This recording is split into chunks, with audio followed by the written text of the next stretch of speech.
or how did the other team play, I would automatically want to qualify the better side with the outcome, if that makes sense. So I would say who won, and then you would say England.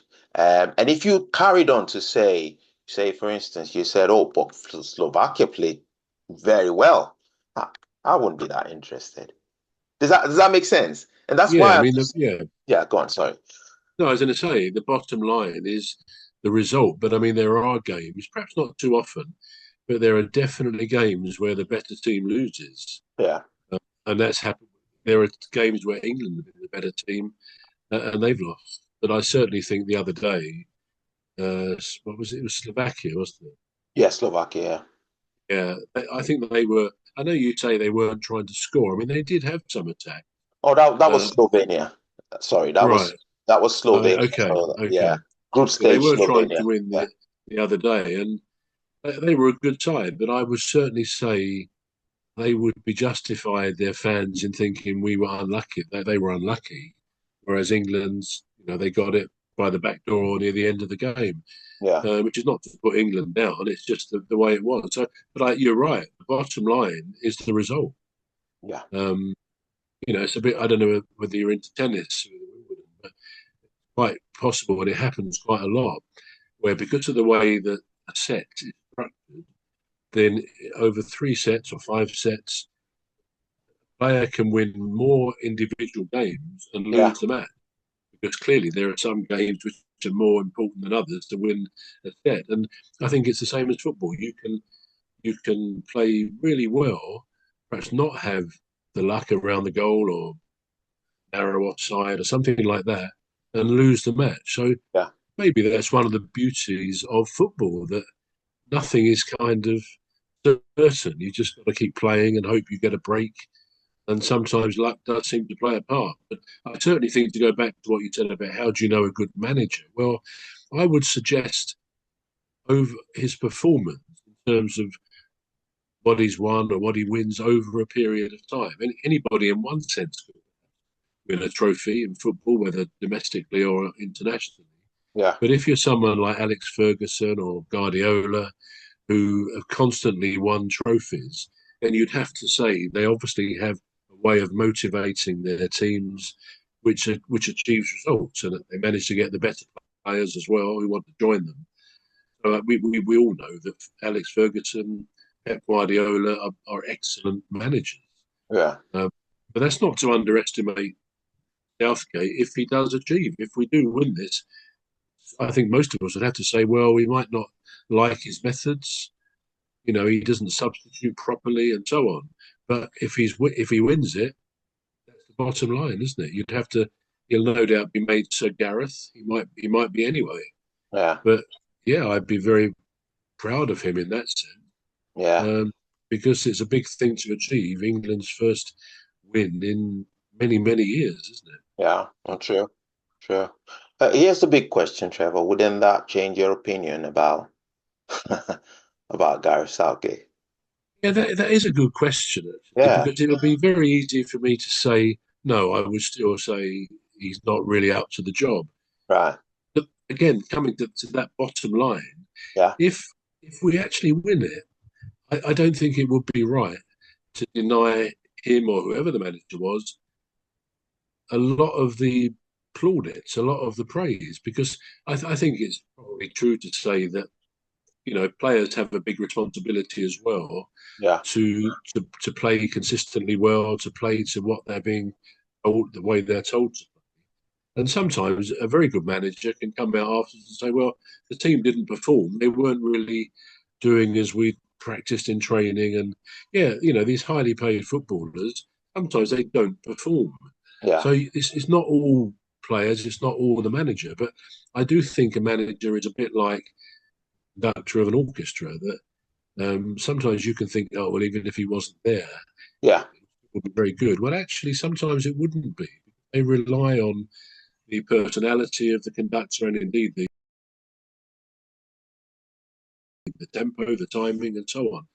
So yeah, yeah, I would have to say, in answer to that question, my my thoughts about Southgate as a manager would have to go up. I have to say, well, in spite of the vast majority of pundits and fans saying he should have changed the team, he should have brought on subs, he didn't. But we've Yeah. won the cup, Yeah. even if we get to the final, which we Yeah. did once before. So yeah, it would change my impression. But if we go out on Saturday after another poor game, poor Yeah. performance, then I would not change my opinion of Gareth Southgate. You know, they pay him £5 million a year to do the job he does, and Yeah. good luck. That's the going rates. But I do feel that some of his decisions or lack of decisions have left Yeah. something to be desired. But if he wins, as I say, all is forgiven. Yeah.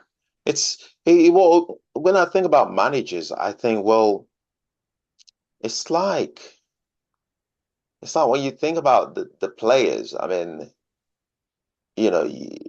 there's this proverb that one man can take a horse to the stream, but 20 men cannot make that horse drink from that stream.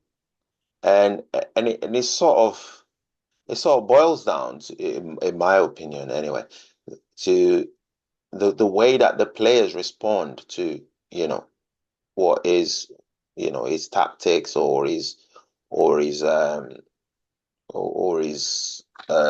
formation, Mm. sort of.